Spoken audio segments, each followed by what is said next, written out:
Hello, and welcome to Sunday Mornings at MABA. I'm Jeff. Today I'm gonna be talking about really just if I can get this to work. There we go. The topic of wholesome conduct and purification in Buddhism, with using Majjhima Nikaya 61, the Buddha's advice to Rahula at Ambalatika as a basis. So I'll go over who Rahula is, a little bit of the story of his life, a few different things, but let's see.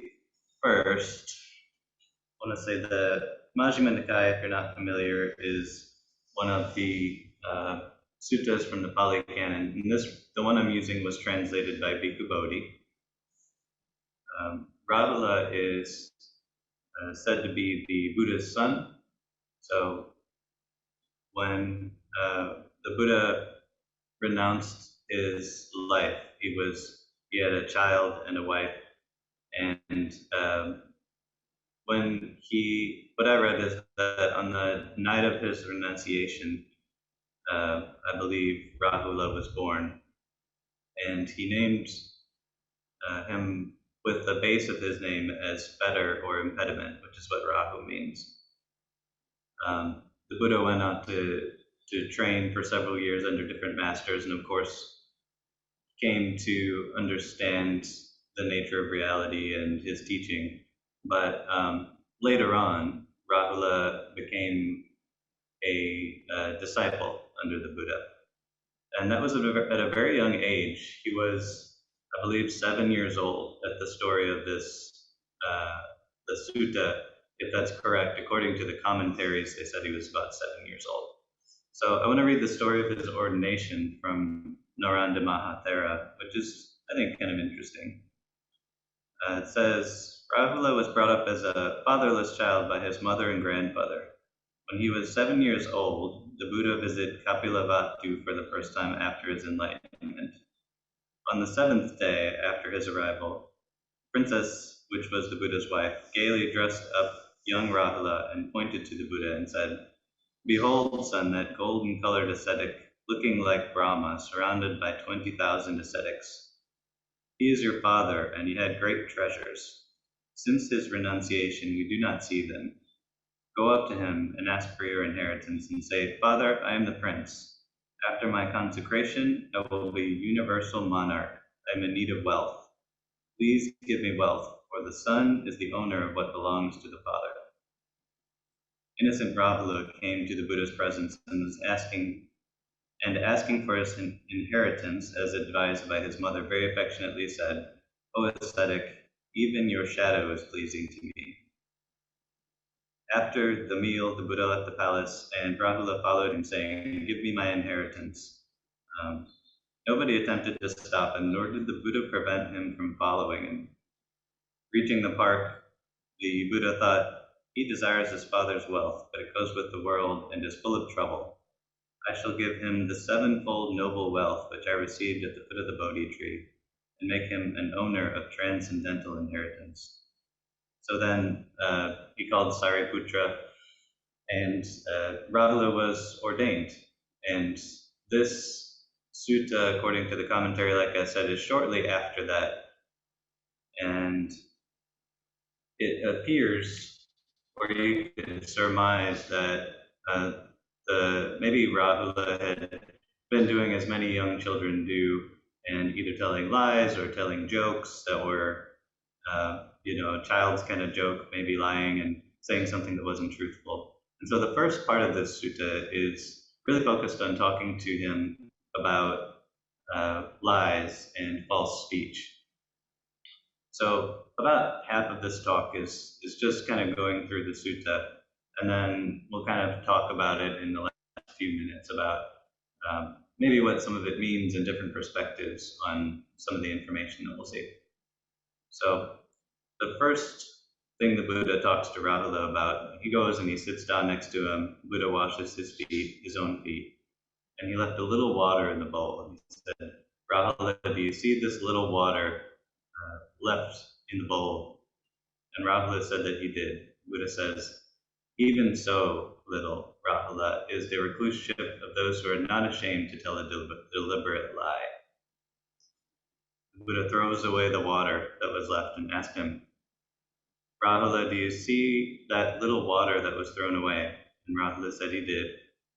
Even so, Rahula, those who are not ashamed to tell a deliberate lie have thrown away the recluseship.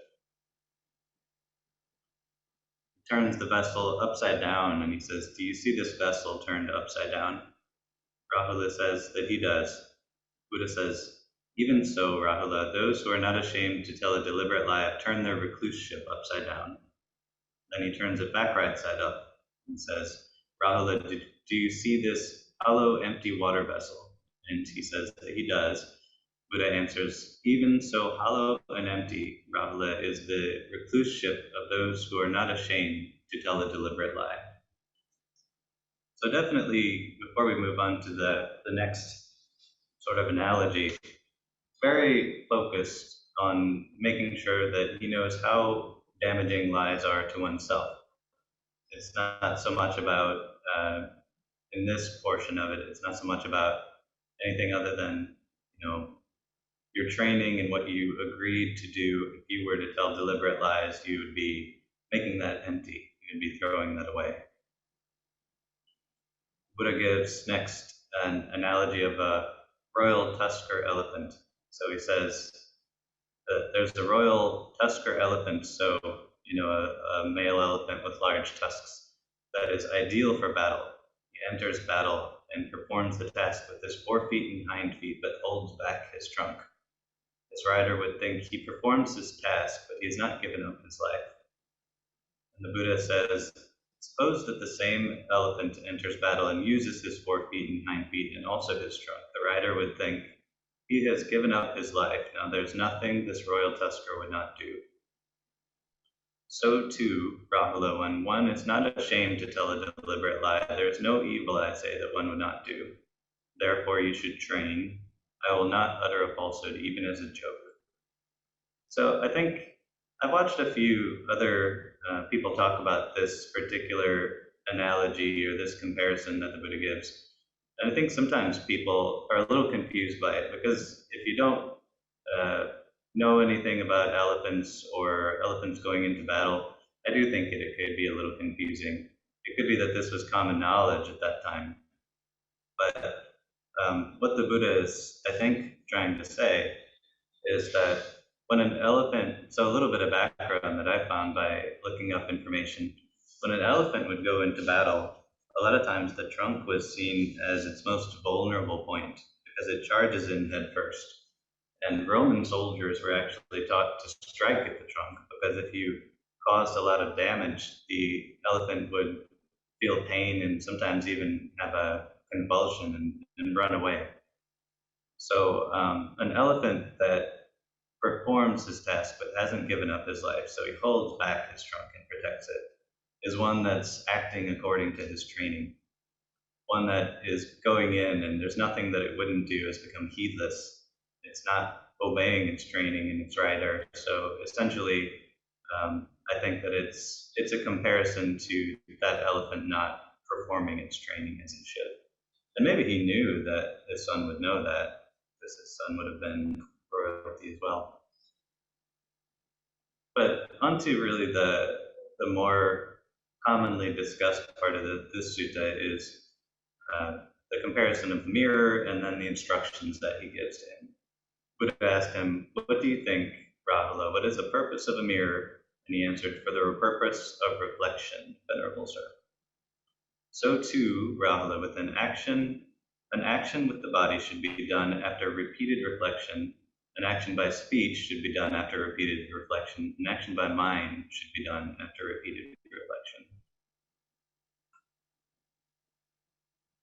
He says, when you wish to do an action with the body, you should reflect upon that same bodily action thus. Would this action that I wish to do with my body lead to the affliction of myself, to others, or the affliction of both? Is it unwholesome, with painful consequences, with painful results? If you reflect and you know that it will lead to the affliction of yourself or others, you shouldn't do it. But if when you reflect, you know, this action that I wish to do with the body would not lead to my own affliction or to the affliction of others or to the affliction of both, it is wholesome with pleasant consequences, with pleasant results, and you may do such an action with the body. So all of this is just to take a moment and say this does tie into the idea of um, how this helps people during difficult times. Dhamma for difficult times is absolutely tied in with the idea of ethics and how these very, very basic guidelines that the Buddha puts out are um, very much leading people toward less suffering. I'll kind of sum everything up after just a couple of minutes, but we're almost done with the reading part. Just bear with me. So he does the same thing for an action while you were doing it with the body, and then after you have done an action with the body. So essentially he's saying, there's a slide up here, you're going to reflect on your actions by type. You have bodily actions that we've gone through. I'll go back a couple of slides, say the same about verbal actions, and then he talks about mental actions and the time period that you would reflect on them before doing them, during doing them, and after doing them. So essentially, it's all about reflecting on how your actions affect yourself and others, with I think the primary idea being that you have a choice over your future and you have control over your future. But this next part kind of leads into those slides. So if after reflecting on the action, you know, this action that I did with my body led to my own affliction, to the affliction of others, or to the affliction of both. It was unwholesome, with painful consequences and painful results. Then you should confess such a bodily action, reveal it, lay it open to the teacher or to your wise companions in holy life. Having confessed it, revealed it, and laid it open, you should undertake restraint for the future. And then Bhikkhu Bodhi notes, to acknowledge such a wrong deed, to acknowledge a wrong deed as such, confess it, and undertake restraint for the future leads to growth in discipline of the Noble One. That's another quote. So I think really there's a little bit of a key on exactly, obviously he's defining what's wholesome and what's unwholesome, saying that you should not do unwholesome actions, but it's also saying that reflecting on your actions before, during, and after can have an effect on whether you suffer, whether you repeat those actions, and it goes on a little bit more. I think this is one of the most important parts of the sutta. It says, whatever recluses and Brahmins in the past purified their bodily action, their verbal action, and their mental action, all did so by repeatedly reflecting thus. Whatever recluses and Brahmins in the future will purify their bodily action, their verbal action, and their mental action, are all doing so by repeatedly reflecting thus. Therefore, Rahula, you should train thus. We will purify our bodily action, our verbal action, and our mental action by repeatedly reflecting upon them. And that topic of purification, I think, is very interesting. But also there's a section that I kind of skipped over just for time. When you reflect on an action, people can see my pointer. Yeah. So saying if it's a wholesome bodily action with pleasant consequences and results, you can abide happy and glad, training day and night in wholesome states. I think that's another important part. So in Bhikkhu Bodhi's translation, he uses the words happy and glad, training day and night in wholesome states. But some other translations have some interesting, my Pali is not good enough to translate it myself, but there are some interesting sort of things that other people say. Bhante Sujato from Sutta Central's translation for him says, you should live in rapture and joy because of this, training in day and night and skillful qualities. There's another one from I.B. Horner that says, because of it, you, Rahula, may abide in zest and rapture, training yourself in day and night in states that are skilled. So Yes, there is just basic wholesome versus unwholesome definition here. There's also basic guidance on um, just don't do things that are unwholesome. Eventually, you can start to purify yourself by doing that. But also, I think there's a component of this that leads into the idea that with uh, better basis for ethical behavior by analyzing your understanding and your actions, your thoughts, your speech, you can actually improve your meditation. So whether you have a meditation practice or not, I think that ethical behavior can help you because it can help you on a couple of different levels that I'll talk about. But primarily, I think it's important as well because he directly tells Rahula that I think what he's saying is, yes, this will help you, but um, you will be able to have a better quality meditation and potentially be able to see what he's talking about as far as realizing the truth of the Buddhist path yourself if you follow the ethical guidelines that he's given. And that is something that you can see for yourself if you just very gradually, if you were to day and night satisfy every desire, and then during meditation you sit down and you can no longer satisfy that desire, it's very simple to see that you're probably going to be accustomed to satisfying yourself. And when you sit down and you're not doing that, then you will be restless. Whereas sometimes if you're not accustomed to just constantly satisfying every desire, then maybe that restlessness doesn't come up as much. And maybe if you reflect on it more as time goes on, if you consider how your speech is affecting others, stop yourself from speaking things that are unwholesome. In the future, you may be less prone to doing that. I know it's a thing that Thich Nhat Hanh talks a lot about that I'll go into called habit energy. You just develop a habit for doing and saying certain things, and that makes those things more likely. So, um, but I do think that when I was looking into what does the Buddha mean when he talks about wholesome states and unwholesome states? Is he talking about something like better meditation quality, those kind of wholesome states? Is he talking about things just being wholesome as far as not being unwholesome, not damaging to other people? It sounds like a little bit of both of those things in the sutta. So, but most of what, when I was looking up from the Samyutta Nikaya and the Majjhima Nikaya, it seems like as far as from the Pali Canon, it's talking about more of those meditative states, the wholesome states that you can achieve that assist you in realizing what the Buddha is talking about. So here's one that I found that I thought was a really good summary. If, friends, one is devoid of lust, desire, affection, thirst, passion, and craving in regard to form, then with the change and alteration of form, lamentation, pain, displeasure, and despair do not arise. If, friends, one who enters and dwells amidst wholesome states would dwell in suffering in this very life with vexation, despair, and fever, and if with the breakup of the body after death he could expect a bad destination, then the Blessed One would not praise the acquisition of wholesome states.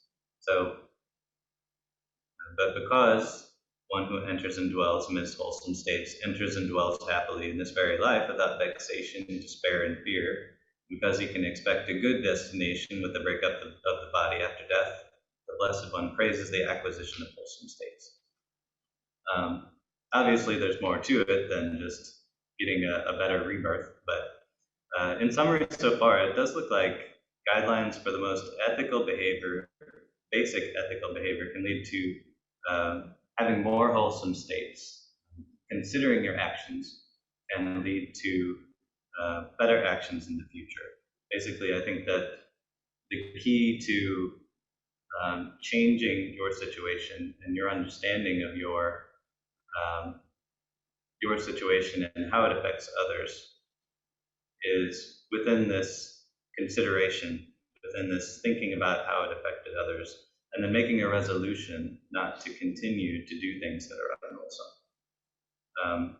Experiencing or acquiring wholesome states can lead to less suffering, but of course, be careful not to have an acquiring mindset. You're not going out to get something in meditation. But what is the point of ethical conduct? I always think that with everything, what is the point of what we're doing? Because if you don't know the point of what you're doing, then it probably won't be very effective. Um, and that comes into one of the factors of the Eightfold Path. So, right understanding, right intention. I think right intention is where you have to have what the point is, and you're directing your intention toward actually doing what you're intending to do. Right speech, right action, right livelihood, right effort, right mindfulness, and right concentration. And I bring those up. A lot of people have already seen those. Um, and most people may know this, but the Eightfold Path is traditionally looked at with three subdivisions. One of those we've talked about ethical conduct, right speech, right action, right livelihood. Interestingly, the Buddha in this sutra was talking about ethical conduct involving mental actions. So, right understanding, right view, right intentions. Sometimes mental actions are very much tied up with those, but mental actions also have a lot to do with right speech, right action, right livelihood. Um, so mental action really is underneath a lot of these things. But this sutta, which is used as the basis for a lot of Buddhist ethics, is kind of just going right along with what people say is one of the divisions for the Eightfold Path. The other ones, right, effort, mindfulness, and concentration, are to do with meditation, and right understanding and right intention are under the wisdom category. So this is all just to say that ethical conduct is really 1/3 of everything that we're doing if we're following the Eightfold Path. Without the ethical conduct component, things like right effort, right mindfulness, and right concentration won't actually be pointed in the right direction. Without ethical conduct, right understanding and right view can't happen. Without ethical conduct, right intention can't happen. And I think what the Buddha is saying in this sutta is pretty important too, because he's saying pretty much any action that you do can be the key to changing your future and leading to a more wholesome state, something that doesn't produce suffering. So the key to that is within everything that you do throughout the day.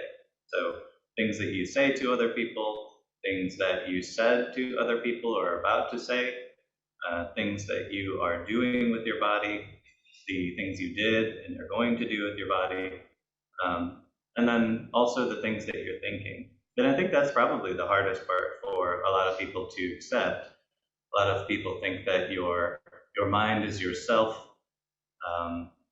It's difficult to change that.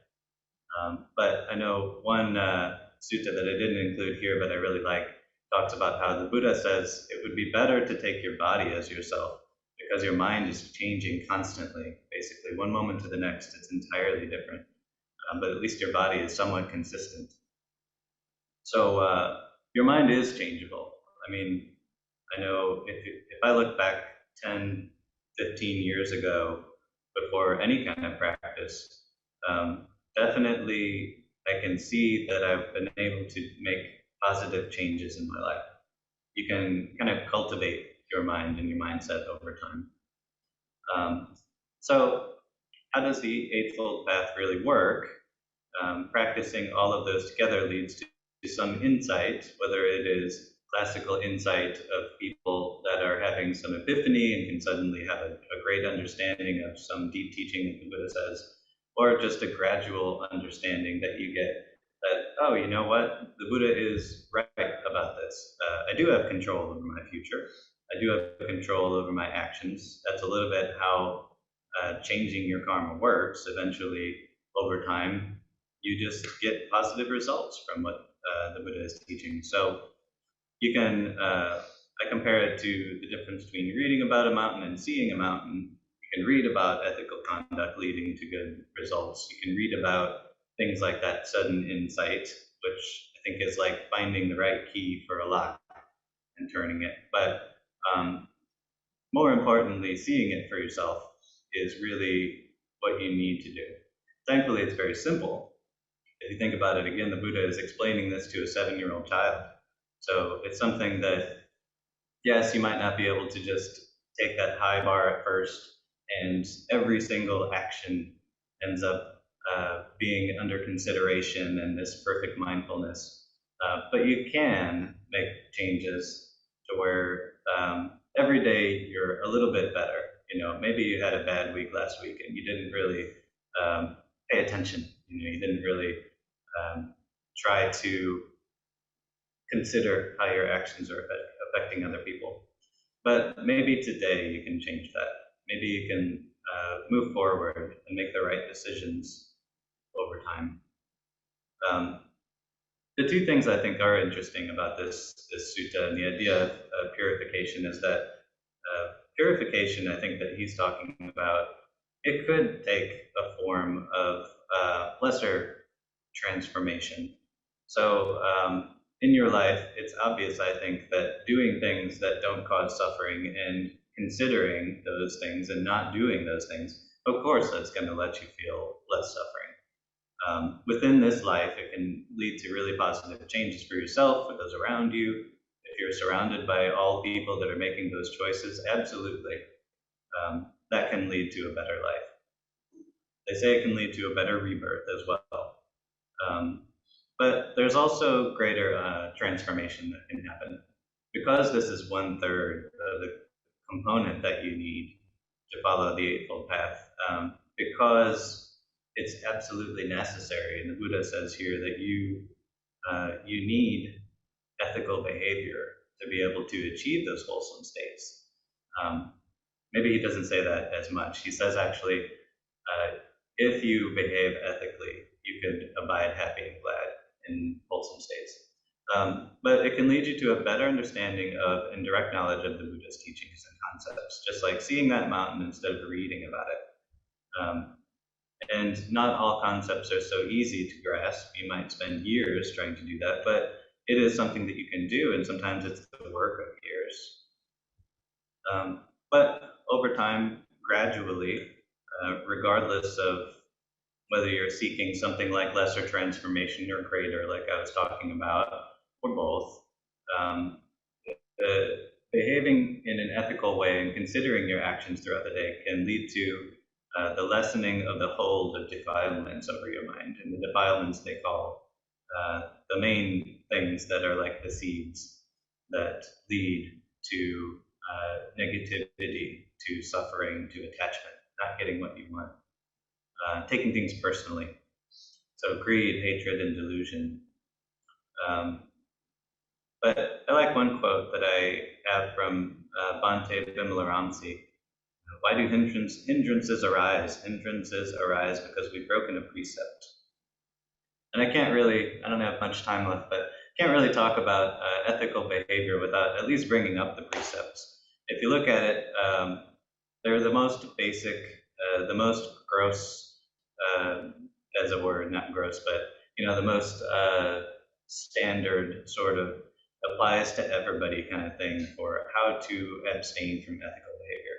Don't take life, don't take what's not given, no sexual misconduct, no telling lies and harsh speech, no intoxicants or drugs that cause heedlessness. But I think there's really, as far as this sutta is concerned and what the Buddha is saying, there's much more to it. If you look at the history of the Vinaya, it's interesting because the Buddha kept making more rules over time. So, I think they would come up with rules as people would do things that maybe didn't need a rule until you realize someone did need a rule for it. And then they kind of came up with different things. Don't throw your food out in the middle of the ground, and just different things that you should do to take care of your clothes, all the kind of things. You don't realize maybe people didn't understand that until they needed a rule for it. But it really all comes back to this basic idea of thinking about and reflecting upon how your actions affect yourself, others, and in the past, present, and future. One thing I do want to finish with is a quote from Thich Nhat Hanh that I think is really good, as far as Thich Nhat Hanh talks about seeds. Part of that is a little bit technical, but as a base concept, he's talking about The seeds are something in the way that he teaches that you water. You can produce fruit from which seeds that you water, essentially. But developing the right habit energy, the things that you do develop a habitual tendency.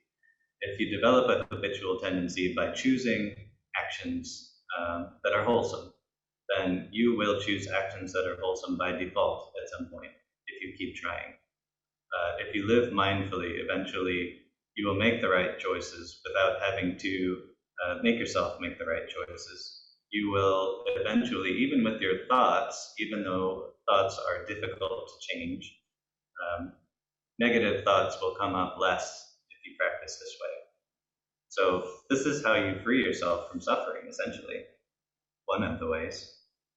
But Thich Nhat Hanh's quote is, "This impregnation of our consciousness, the habit energies carried by the seeds, affects our patterns of seeing, feeling, and behaving. The seeds in our consciousness manifest not only in a psychological form, but also as the objects of our perception, mountains, rivers, other people. Because of habit energies, we are not able to perceive things as they truly are. We interpret everything we see or hear in terms of our habit energy. If we crumple a sheet of paper, it's difficult to make it lie flat again. It has the habit energy of being crumpled. We are the same. When we meet a person, what we really meet is our own habit energy, and it prevents us from seeing anything else. Perhaps when we first met this person, we had a negative reaction to him. We formed a habit energy of how we relate to him on the basis of that, and we continue to relate to him that way. Every time we look at him, we see the same old person, even if it has changed completely. Our habit energies keep us from being able to perceive the reality of the present moment. So just think about it as you go through your day. If you were to spend more and more time practicing this way, I am absolutely sure that it can lead you to less suffering. Thank you.